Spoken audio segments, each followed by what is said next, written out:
2 Kings 5. Naaman, commander of the army of the king of Syria, was a great man with his master and in high favor, because by him the Lord had given victory to Syria. He was a mighty man of valor, but he was a leper. Now the Syrians on one of their raids had carried off a little girl from the land of Israel, and she worked in the service of Naaman's wife. She said to her mistress, "Would that my lord were with the prophet who is in Samaria. He would cure him of his leprosy." So Naaman went in and told his lord. Thus and so spoke the girl from the land of Israel.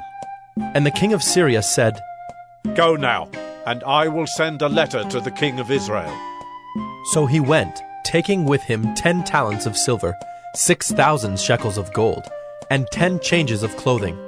And he brought the letter to the king of Israel, which read, "When this letter reaches you, know that I have sent to you Naaman my servant, that you may cure him of his leprosy." And when the king of Israel read the letter, he tore his clothes and said, "Am I God to kill and to make alive, that this man sends word to me to cure a man of his leprosy? Only consider and see how he is seeking a quarrel with me." But when Elisha, the man of God, heard that the king of Israel had torn his clothes, he sent to the king, saying, "Why have you torn your clothes? Let him come now to me, that he may know that there is a prophet in Israel." So Naaman came with his horses and chariots and stood at the door of Elisha's house. And Elisha sent a messenger to him, saying, "Go and wash in the Jordan 7 times, and your flesh shall be restored, and you shall be clean."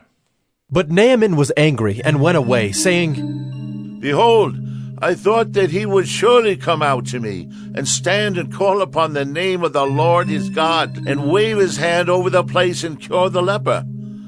Are not Abana and Pharpar, the rivers of Damascus, better than all the waters of Israel? Could I not wash in them and be clean? So he turned and went away in a rage. But his servants came near and said to him, "My father, it is a great word the prophet has spoken to you. Will you not do it? Has he actually said to you, 'Wash and be clean'?" So he went down and dipped himself 7 times in the Jordan, according to the word of the man of God. And his flesh was restored like the flesh of a little child, and he was clean. Then he returned to the man of God, he and all his company, and he came and stood before him. And he said, Behold, I know that there is no God in all the earth but in Israel. So accept now a present from your servant. But he said, "As the Lord lives before whom I stand, I will receive none." And he urged him to take it, but he refused. Then Naaman said, If not, please let there be given to your servant 2 mules' load of earth. For from now on your servant will not offer burnt offering or sacrifice to any god but the Lord. In this matter may the Lord pardon your servant. When my master goes into the house of Rimmon to worship there, leaning on my arm, and I bow myself in the house of Rimmon. When I bow myself in the house of Rimmon, the Lord pardoned your servant in this matter." He said to him, "Go in peace."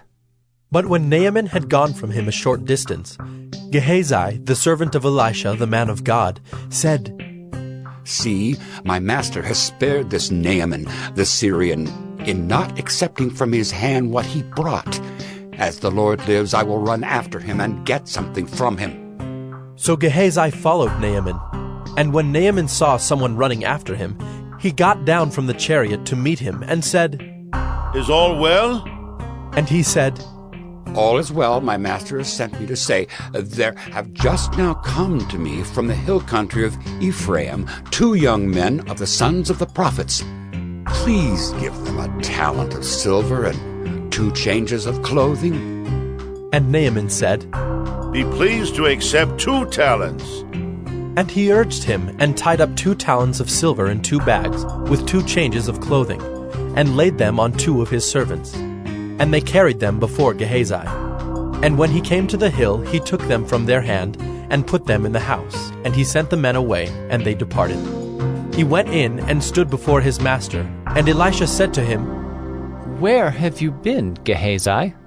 And he said, Your servant went nowhere.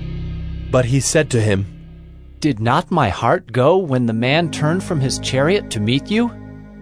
Was it a time to accept money and garments, olive orchards and vineyards, sheep and oxen, male servants and female servants? Therefore the leprosy of Naaman shall cling to you and to your descendants forever. So he went out from his presence a leper like snow.